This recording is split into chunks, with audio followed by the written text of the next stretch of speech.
el Hijo de Dios, y es el fundamento de toda la iglesia sobre la cual los mismos apóstoles contribuyeron. Los apóstoles no hablaron de sí mismos, hablaron de Jesús como Mesías. Por tanto, la piedra sobre la que se edifica la iglesia no es Pedro, sino el Mesías Jesús. Y los seguidores. Y seguidores. Podríamos decir también... Pero permíteme Sí, un segundito. perdón. Primera de Pedro 2.4 que citaba, dice, escuchen, los que piensan que Pedro era el primer papa, los que siguen creyendo eso, escuchen lo que Pedro dijo. Vamos a ver quién había sido la piedra. Dice, Primera de Pedro 2.4, acercándose a Jesús, Yeshua, piedra viva, desechada ciertamente por los hombres, mas para Dios escogida y preciosa. Pero lo más impresionante es lo que dice Pablo ahora. Si el problema es traducir como piedra o como roca, a ver, vamos a ver si por ese lado también se nos evade la respuesta. Pero vamos a ver lo que dice 1 Corintios 10.4. El apóstol Pablo está hablando de la tipología de los judíos recorriendo en el desierto, de la alegoría, y dice 10.4 de 1 Corintios, y todos bebieron la bebida espiritual, porque bebían de la roca espiritual que los seguía, y la roca era Cristo. Entonces, ¿cuál había sido la roca sobre la que se edifica la iglesia? Yeshua el Mesías, punto. No es ni siquiera Pedro. Y no olvidemos esto, y perdónenme que me adelante un poco, porque Pedro después de eso negó 3 veces a Jesús. Entonces, ¿qué hacemos? Claro. O también podríamos decir que Jesús le está diciendo a esa piedra, Pedro, tú eres piedra, pero sobre esta roca, sobre Jesús. Y entonces en cuenta, hermanos, que la iglesia de Cristo tiene el fundamento de Cristo, pero tú, Yatense, tú, David, nosotros somos piedras que seguimos continuando edificando la iglesia. Acuérdense que en la palabra de Dios el libro de Hechos no tiene fin, y todavía nosotros estamos escribiendo la historia de la iglesia de Cristo. Podríamos decir entonces que ciertamente Cristo es el fundamento, y que Cristo no hizo, ni tampoco dejó a Pedro como papa. ¿Y por qué decimos esto? ¿Por qué razón los papas no se casan? Y Pedro era casado, fíjense. ¿De dónde sale? El celibato. Ahora tú dices ¿por qué es que no tienen los papas? Pregunta bastante importante, la respuesta es también muy importante. Hay dos hermenéuticas que estoy muy de acuerdo con David. Una lectura bastante buena, de una hermenéutica del texto. Una cosa sí estamos seguros. Podemos aceptar varias interpretaciones, pero menos decir que el texto apunta que Pedro es la roca como papa. Hay el tema de las traducciones de Petro, Petra, esa es una explicación técnica. También está la explicación hermenéutica que es muy apropiada y la comparto David, que se une las palabras de Cristo con sus seguidores. O sea, la iglesia tiene el fundamento en Cristo y también se va tomando fuerza con los auténticos seguidores, que también es parte de la iglesia, y estamos muy de acuerdo con esto. Ahora, sobre el tema del celibato de los papas, permítame aclarar el tema. Pedro en medio de los 12 y le dije, Simón, ¿me ama más que estos? ¿Quiénes eran estos? Los 12 apóstoles, los 11 apóstoles que quedaban. ¿Me ama más que estos? ¿Qué responde Pedro? Pedro contestó, sí, Señor, tú sabes que te quiero. ¿Y Jesús qué le respondió? Jesús le dijo, apacienta mis corderos. Aquí está, observen la palabra. Apacienta mis corderos. ¿Qué está diciendo la Biblia en castellano? Que al igual que en el antiguo pueblo de Israel, Dios no quería que su rebaño estuviera sin pastor. Jesucristo tampoco quiere que su iglesia esté como un rebaño sin pastor. Toma la iniciativa y delante de los apóstoles le pregunta a Pedro, ¿me ama más que esto? Pedro dice sí y le dice, apacienta. ¿Sabe qué significa la palabra apacentar? Llevar a buenos pastos.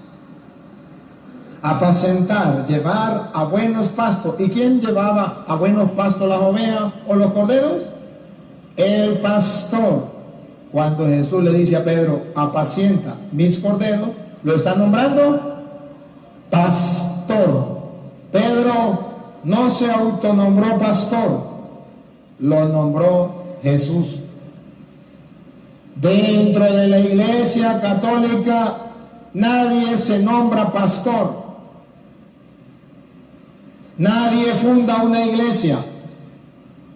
No, Cristo funda una iglesia, un rebaño, y él mismo le nombra su pastor.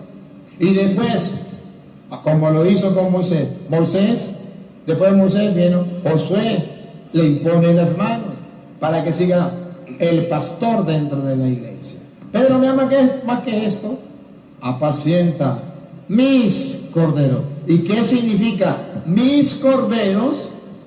Que Jesús tiene un rebaño y que ese rebaño nunca andará solo.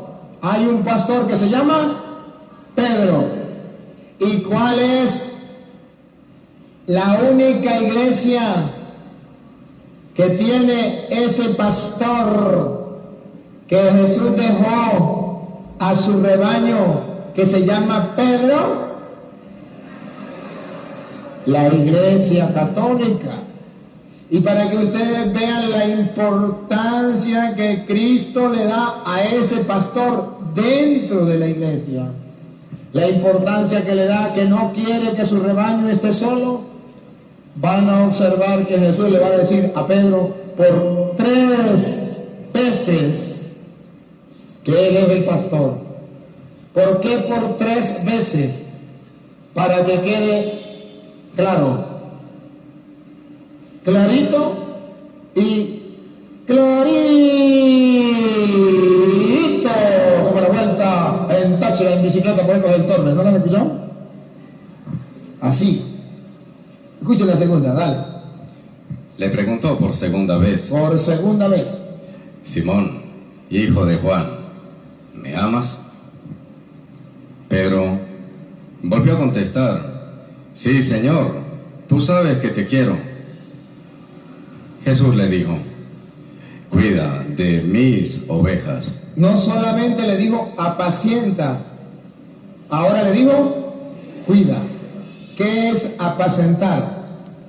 Que lleva a buenos pastos. ¿Qué es cuidar? Que existían lobos que se comían las ovejas. Y le está diciendo: yo lo pongo a usted como vigilante. Usted tiene que cuidar. Cuando vea venir el lobo, lo saca corriendo. Cuida mis ovejas. Entonces Jesucristo dejó dentro de la iglesia un pastor para que alimente las ovejas y para que cuide las ovejas. Para que las cuide. Le diga dónde viene el lobo. Pero en este programa que estamos viendo, de aquí en Colombia, que la gente ve ¿cómo es? Café con gala. Un café con galán. Ajá, ese.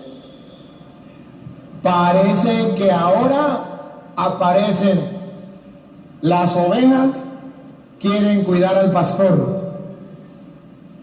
Quieren ser más que el pastor. No, señor. Cristo deja a Pedro dentro de la iglesia como el pastor, para que la alimente, para que las cuide. Ojo, y a mí me llama la atención que en las 3 veces, pongan atención, dice mis.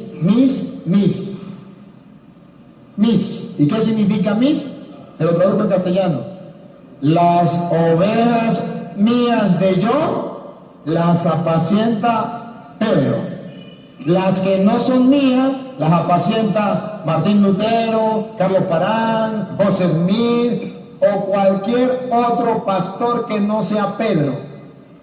Llámese pastor de la iglesia pentecostal, evangélica, mormona, adventista, testigo de Jehová, llámese como se llame. Ahí hay pastores, sí, ellos mismos se nombran pastores.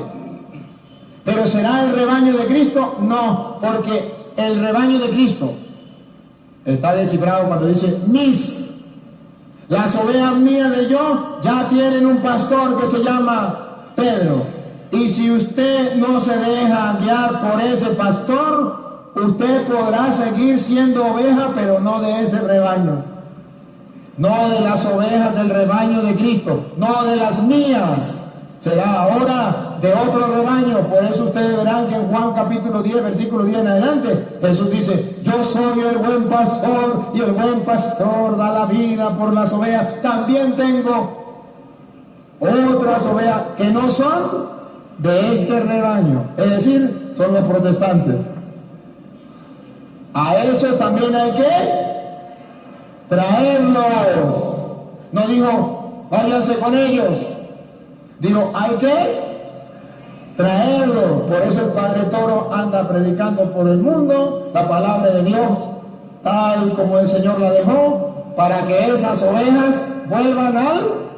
Y si ustedes buscan por internet Padre Luis Toro por YouTube, verán que ya han vuelto muchas ovejas al rebaño. Y están volviendo en Estados Unidos y en todas partes del mundo muchas ovejas al rebaño.